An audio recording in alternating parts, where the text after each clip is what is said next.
ಸಖತ್ ಖಾರ ಬಣ್ಣ ಮತ್ತು ರುಚಿ ಆಚಿ ಚಿಲ್ಲಿ ಪೌಡರ್. ನಮಸ್ಕಾರ, ನಾನು ದಿವ್ಯಶ್ರೀ.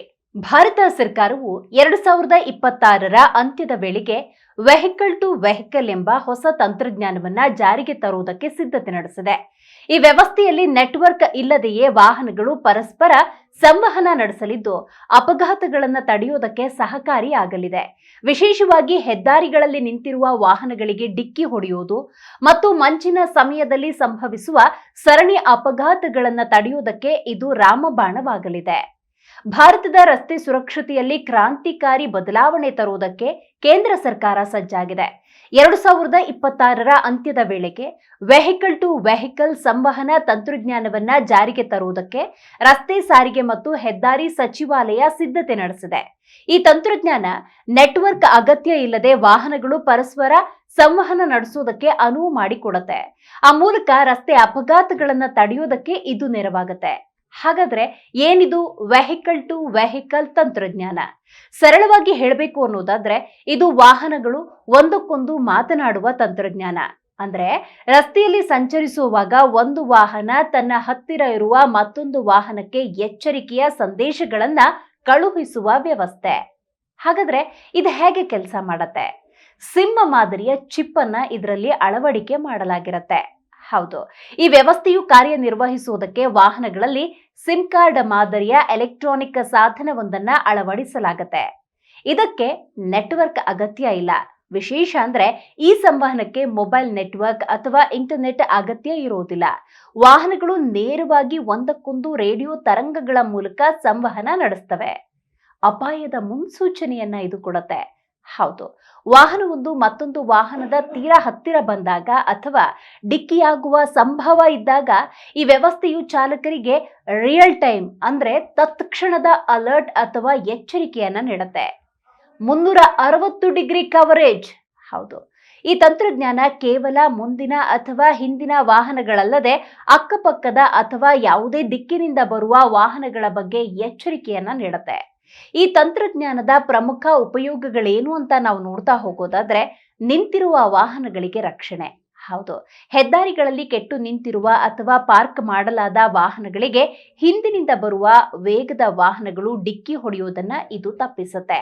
ಇದರ ಜೊತೆಗೆ ದಟ್ಟ ಮಂಜಿನಿಂದ ಸುರಕ್ಷತೆಯನ್ನ ನೀಡುತ್ತೆ. ಚಳಿಗಾಲದಲ್ಲಿ ದಟ್ಟ ಮಂಜಿನಿಂದಾಗಿ ಅಥವಾ ಫಾಗ್ನಿಂದಾಗಿ ರಸ್ತೆ ಕಾಣದೆ ಸರಣಿ ಅಪಘಾತಗಳು ಸಂಭವಿಸಿ ಬಿಡುತ್ತೆ. ವೆಹಿಕಲ್ ಟು ವೆಹಿಕಲ್ ತಂತ್ರಜ್ಞಾನ ಇದ್ರೆ ಕಣ್ಣಿಗೆ ಕಾಣದಿದ್ರೂ ಹತ್ತಿರದಲ್ಲಿ ವಾಹನವಿದ್ರೆ ಡ್ರೈವರ್ಗೆ ಎಚ್ಚರಿಕೆಯನ್ನ ಕೊಡುತ್ತೆ. ಪೈಲಪ್ ತಡೆಗಟ್ಟುವಿಕೆ. ಮಂಚಿನಿಂದಾಗಿ ಒಂದರ ಹಿಂದೊಂದು ವಾಹನಗಳು ಗುದ್ದಿಕೊಳ್ಳುವ ದೊಡ್ಡ ಮಟ್ಟದ ಅಪಘಾತವನ್ನ ಇದು ತಡೆಯಬಲ್ಲದು. ಇದರ ಜೊತೆಗೆ ಬಸ್ ಪ್ರಯಾಣಿಕರ ಸುರಕ್ಷತೆಗೂ ಕೂಡ ಹೊಸ ನಿಯಮಗಳ ಬಗ್ಗೆ ನಿತಿನ್ ಗಡ್ಕರಿ ಮಾತಾಡಿದ್ದಾರೆ. ಕಳಪೆ ಬಸ್ ವಿನ್ಯಾಸದಿಂದಾಗಿ ಇತ್ತೀಚೆಗೆ ನಡೆದ 6 ಪ್ರಮುಖ ಅಪಘಾತಗಳಲ್ಲಿ ಬರೋಬ್ಬರಿ 135 ಜನ ಪ್ರಾಣ ಕಳೆದುಕೊಂಡಿದ್ದಾರೆ ಅಂತ ಕಳವಳ ವ್ಯಕ್ತಪಡಿಸಿರುವ ನಿತಿನ್ ಗಡ್ಕರಿ, ಅಸ್ತಿತ್ವದಲ್ಲಿರುವ ಬಸ್ಗಳಲ್ಲಿ 3 ಹೆಚ್ಚುವರಿ ಸುರಕ್ಷತಾ ಕ್ರಮಗಳನ್ನು ಅಳವಡಿಸುವುದಕ್ಕೆ ಸೂಚಿಸಿದ್ದಾರೆ. ಪ್ರತಿ ಬಸ್ನಲ್ಲಿ ಅಗ್ನಿಶಾಮಕ ಉಪಕರಣಗಳು, ಚಾಲಕನಿಗೆ ನಿದ್ದೆ ಬಂದ್ರೆ ಎಚ್ಚರಿಸುವ ಡ್ರೌಸಿನೆಸ್ ಡಿಟೆಕ್ಷನ್ ಸಿಸ್ಟಮ್, ತುರ್ತು ಸಂದರ್ಭದಲ್ಲಿ ಕಿಟಕಿ ಒಡೆಯಲು ಪ್ರಯಾಣಿಕರಿಗೆ ಎಮರ್ಜೆನ್ಸಿ ಹ್ಯಾಮರ್ ಇರಲೇಬೇಕು ಅಂತ ಸೂಚಿಸಲಾಗಿದೆ. ಇನ್ನು ಯೋಜನೆಯ ವೆಚ್ಚ ಮತ್ತು ಜಾರಿ ಯಾವಾಗ ಅಂತ ನಾವು ನೋಡ್ತಾ ಹೋಗೋದಾದ್ರೆ, ಯೋಜನಾ ವೆಚ್ಚ. ಈ ಮಹತ್ವಾಕಾಂಕ್ಷಿ ಯೋಜನೆಗೆ ಅಂದಾಜು 5,000 ಕೋಟಿ ರೂಪಾಯಿ ವೆಚ್ಚವಾಗುತ್ತೆ ಅಂತ ಸಚಿವಾಲಯ ತಿಳಿಸಿದೆ. ಜಗತ್ತಿನ ಕೆಲವು ರಾಷ್ಟ್ರಗಳಲ್ಲಿ ಮಾತ್ರ ಸದ್ಯ ಇಂತಹ ತಂತ್ರಜ್ಞಾನ ಬಳಕೆಯಲ್ಲಿದೆ. ಗ್ರಾಹಕರಿಗೆ ಇದೇನಾದ್ರೂ ಹೊರೆಯಾಗುತ್ತಾ ಅಂತ ನೋಡೋದಾದ್ರೆ, ಈ ವ್ಯವಸ್ಥೆಯನ್ನ ಅಳವಡಿಸಿಕೊಳ್ಳುವುದಕ್ಕೆ ವಾಹನ ಮಾಲೀಕರು ಅಥವಾ ಗ್ರಾಹಕರು ಹಣ ಪಾವತಿಸಬೇಕಾಗತ್ತೆ. ಆದ್ರೆ ಇದರ ನಿಖರವಾದ ಬೆಲೆ ಎಷ್ಟು ಎಂಬುದನ್ನ ಇನ್ನೂ ಕೂಡ ಬಹಿರಂಗಪಡಿಸಿಲ್ಲ. ಹಾಗಾದ್ರೆ ಈ ವೆಹಿಕಲ್ ಟು ವೆಹಿಕಲ್ ಯಾವಾಗಿನಿಂದ ಜಾರಿಗೆ ಬರುತ್ತೆ ಅಂತ ನೋಡೋದಾದ್ರೆ, 2026ರ ಅಂತ್ಯದ ವೇಳೆಗೆ ಈ ತಂತ್ರಜ್ಞಾನದ ಬಗ್ಗೆ ಅಧಿಕೃತ ಅಧಿಸೂಚನೆ ಹೊರಡಿಸುವುದಕ್ಕೆ ಸಾರಿಗೆ ಸಚಿವಾಲಯ ನಿರ್ಧರಿಸಿದೆ. ಪ್ರಮುಖವಾಗಿ ಹೊಸ ವಾಹನಗಳಿಗೆ ಆದ್ಯತೆಯನ್ನ ನೀಡಲಾಗುತ್ತೆ.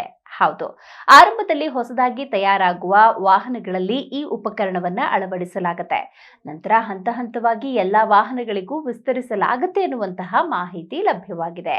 ADAS ಜೊತೆಗೆ ಕಾರ್ಯನಿರ್ವಹಣೆ ಹೇಗೆ ಅಂತ ನೋಡೋದಾದ್ರೆ, ಈ ಹೊಸ ವೆಹಿಕಲ್ ಟು ವೆಹಿಕಲ್ ತಂತ್ರಜ್ಞಾನ ಈಗಾಗಲೇ ಕೆಲವು ಪ್ರೀಮಿಯಂ ಕಾರುಗಳಲ್ಲಿರುವ ಅಡ್ವಾನ್ಸ್ ಡ್ರೈವರ್ ಅಸಿಸ್ಟೆಂಟ್ ಸಿಸ್ಟಮ್ ಅಂದ್ರೆ ADAS ಜೊತೆಗೆ ಸಮನ್ವಯಗೊಂಡು ಕೆಲಸ ಮಾಡುತ್ತೆ. ಪ್ರಸ್ತುತ SUVಗಳಲ್ಲಿರುವ ತಂತ್ರಜ್ಞಾನ ಸೆನ್ಸಾರ್ ಆಧಾರಿತವಾಗಿದ್ರೆ ಹೊಸ ತಂತ್ರಜ್ಞಾನ ಸಂವಹನ ಆಧಾರಿತವಾಗಿರುತ್ತೆ. ಒಟ್ಟಾರೆ ರಸ್ತೆ ಅಪಘಾತಗಳನ್ನ ಕಡಿಮೆ ಮಾಡುವುದಕ್ಕೆ ಮತ್ತು ಅಮೂಲ್ಯ ಜೀವಗಳನ್ನ ಉಳಿಸೋದಕ್ಕೆ ಕೇಂದ್ರ ಸರ್ಕಾರ ತರ್ತಾ ಇರುವ ಈ ತಂತ್ರಜ್ಞಾನ ಒಂದು ಗೇಮ್ ಚೇಂಜರ್ ಆಗೋ ನಿರೀಕ್ಷೆಯಂತೂ ಖಂಡಿತ ಇದೆ. ನೋಡ್ತಾ ಇರಿ ಜಿ ಕನ್ನಡ ನ್ಯೂಸ್, ಸತ್ಯವೇ ಸುದ್ದಿಯ ಜೀವಾಳ.